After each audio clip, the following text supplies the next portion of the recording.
이전 버전하고 다른 것은 뭐가 있냐면 ST10에서는 제너레이티브 디자인에서 로드 케이스를 하나만 주실 수가 있었어요. 다양한 케이스를 유저가 정의하실 수가 없었는데 지금은 여러 개의 다양한 케이스로 정의를 하실 수가 있고 제가 미리 만들어준 형상을 한번 직접 보도록 하겠습니다. 제너레이티브 디자인을 하시게 되면은 기존의 형상을 기반으로 해서 재질을 최소화하면서 강도를 유지할 수 있는 그런 비약적인 형상을 만들어주죠. 근데 이게 기존엔 3D 프린터만 지원을 했었는데 이번 버전에서는 전통적인 저희가 CNC 가공이라든지 캔 가공을 지원을 하고요.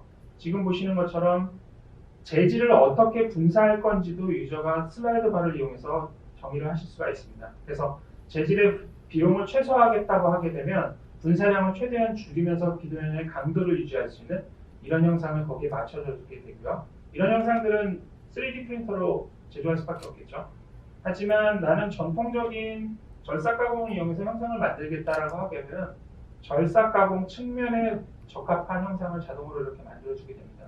메쉬 데이터를 기존에 어떤 이슈가 있었냐면 솔리드 엣지 내에 인베디드 시켜가지고 불러올 수는 있었지만 이 데이터를 수정하기가 힘들었죠. 어떤 홀을 뚫거나 라운드를 주거나 그런 작업이 어려웠는데 솔리드 엣지에서는 리버스 엔지니어링 기능을 통해서 해당되는 편리 기능들을 제공합니다. 예를 들자면 지금 보시는 것처럼 메쉬 데이터의 형상을 자동으로 읽어서 이 형상을 면으로 인식을 하거나 라운드로 인식을 하거나 아니면 실린더로 인식하는 자동 기능이 있어서 해당되는 형상들의 영역을 자동으로 지정을 하실 수가 있습니다.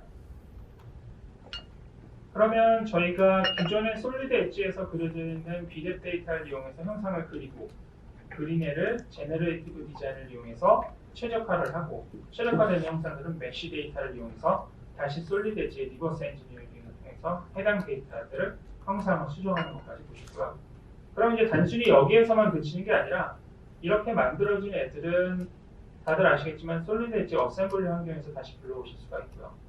이렇게 불러온 애들을 이용해서 기존의 여러분들의 솔리드 엣지 어셈블리에서 기존에 여러분들이 쓰시던 구석 조건을 그대로 사용하셔서 조립을 하실 수가 있습니다. 3D 스캔된 데이터가 들어오면 이렇게 불필요한 형상들이 있을 수가 있는데 이런 형상들을 지우는 것도 상당히 일이죠. 그리고 면을 고르게 하는 것도 일이고 근데 솔리드 엣지는 지금 보시는 것처럼 단순히 형상을 좀 드래그해서 깊이 값을 줘서 바로 3D 스캔된 불필요한 형상들을 삭제를 하실 수 있는 기능을 제공을 합니다. 얘도 역시 계속 말씀드리지만 메쉬 데이터고요. 그리고 이렇게 불필요한 형상을 지웠으니까 이 면을 메꿔야 되겠죠. 그래서 역시 동일하게 면을 메꾸는 기능들도 제공합니다. 그래서 뚫려져 있는 면을 어떤 면을 메꿀지를 선택을 하고 얘를 탄젠트하겠다 주겠다 하고 주시게 되면 해당되는 면이 지금 보시는 것처럼 메꿔지는 것을 보실 수가 있고요. 그리고 각각의 배관들의 계통을 지금 보시는 것처럼 쉽게 추가를 하고 속성을 정의를 하고 3D에서 어떤 데이터가 연계가 되어야 될 건지도 다 정의를 하실 수가 있습니다.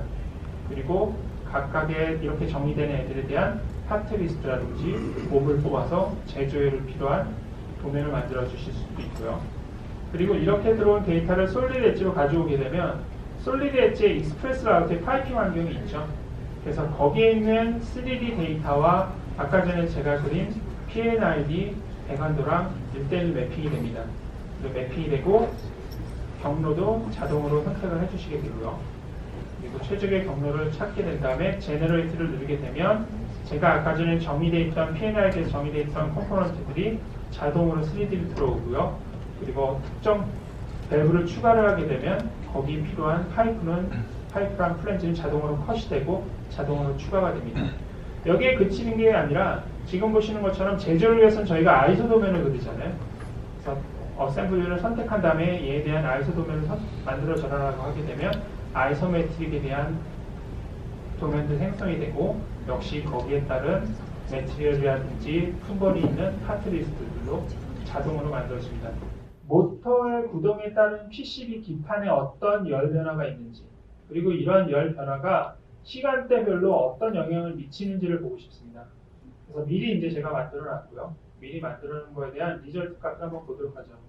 결과를 보시게 되면 지금 보시는 것처럼 PCB의 이제 발열에 대한 상태가 이렇게 나오고요.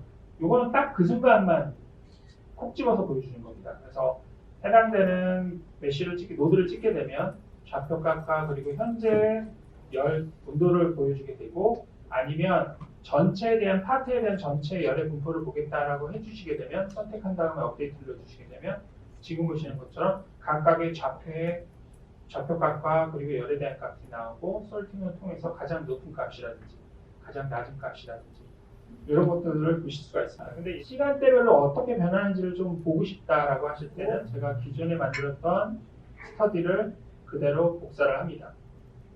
그래서 붙여놓고요.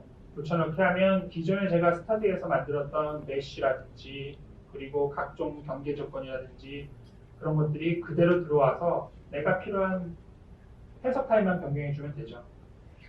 그래서 저는 새로 들어온 스터디에서는 나는 시간에 대한 열의 변화를 보겠다라고 주고요.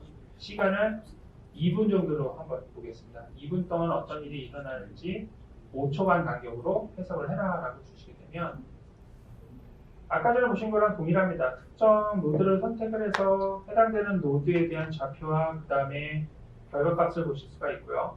그 다음에 전체 파일을 선택해서, 파트를 선택해서 업데이트를 눌러서 그 파트 전반적인 영역을 보실 수가 있습니다. 그리고 이거는 시간에 대한 변화잖아요. 시간에 대한 변화이기 때문에 내가 어떤 특정 온도를 선택하게 되고 시간에 대한 변화 값을 지금 보시는 것처럼 그래프로 보실 수도 있고요.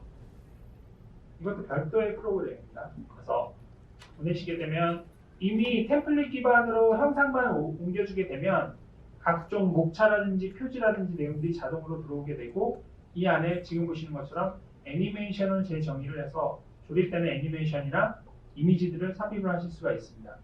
그리고 솔리드 엣지가 갖고 있던 색이라든지 솔리드 엣지의 뷰 컨피그레이션이라든지 심지어 분해도까지 그대로 들어오게 되고요. 지금 보시는 것처럼 왼쪽에는 파트 리스트 아니면 오른쪽에는 3D 뷰에서 셀렉트를 하게 되면 동시에 하이라이트가 되고 우측에 해당되는 데 대한 속성도 자동으로 보이는 것을 보실 수가 있습니다. 그리고 이렇게 만들어진 애들은 CAD가 변경이 일어나면 기술 문서도 변경이 일어나고요. 물론 솔리드 도면처럼 수작업으로 들어가서 인지를 하고 업데이트를 눌러주셔야지 됩니다. 지금 보시는 것처럼 포탈로 보내주실 수가 있고요. 로그인을 하면 제가 만들어놓은 여러 개의 프로젝트가 있는 것을 보실 수가 있습니다. 그리고 저한테 쉐어가 된, 다른 사람이 만들어서 저한테 쉐어되어 있는 파일들도 보실 수가 있고, 각각의 3D 파일들을 이렇게 토글해서 리스트를 보거나, 아니면 웹이거든요. 웹에서 바로 3D CAD 파일을 띄워서 돌려보거나, 아니면은 구조를 보거나, CYD를 하거나, 마크업을 하거나, 그리고 섹션을 보는 그런 작업을 하실 수가 있습니다. 그리고 새로운 신규 프로젝트를 만드실 수가 있고요. 이렇게 신규로 만들어진 프로젝트에 로컬에 있는 파일들을 드래그 앤 드랍을 합니다. JT도 다이렉트로 드래그 앤 드랍을 하실 수가 있고, 계속 말씀드리지만 다른 솔리드가 아닌 다른 CAD 파일들도 이쪽에서 드래그 앤 드랍을 통해서 저장하실 수가 있습니다. 근데 지금 보시는 솔리드 엣지 포탈에서 해당되는 파일을 올리고 마크업을 하고 섹션을 치고 거기에 대한 디스크립션을 단 다음에 이 내용을 세이브를 하고, 세이브된 내용을 3D CAD 파일과 함께 이메일을 통해서 내가 협업하고자 하는 사람을 초대를 하실 수가 있습니다. 그래서 이메일을 통해서 주게 되면 해당되는 이메일을 받은 사람은 여기에 접속할 수 있는 URL이 들어오고요. 그 사람이 권한을 갖고 있다면 해당되는 파일에 접속을 해서 협업을 진행을 하실 수가 있는 거죠. 웹 환경에서. 그래서 이렇게 만들어진 파일들을 이용해 가지고 저희는 어떤 물리적인 파일이 오고 가지 않고 해당되는 데이터들의 형상을 직접 보실 수가 있고요. 이렇게 섹션을 치거나, 그리고 웹이다 보니까 언제 어디서든 보실 수 있다는 장점이 있죠. 그리고 또 하나는 다들 아시겠지만 웹이다 보니까 어떤 디바이스에 대한 제약이 크게 없습니다. 그래서 인터넷만 연결이 되게 되면 해당되는 파일을 쉽게 뷰를 하든지 다운로드 권한을 주고받으면서 쉐어를 하실 수가 있고, 그리고 태블릿이라든지 아니면 여러분들이 다 갖고 계시는 스마트폰을 이용해 가지고 해당된 파일을 뷰잉하시거나 공유하실 수가 있습니다.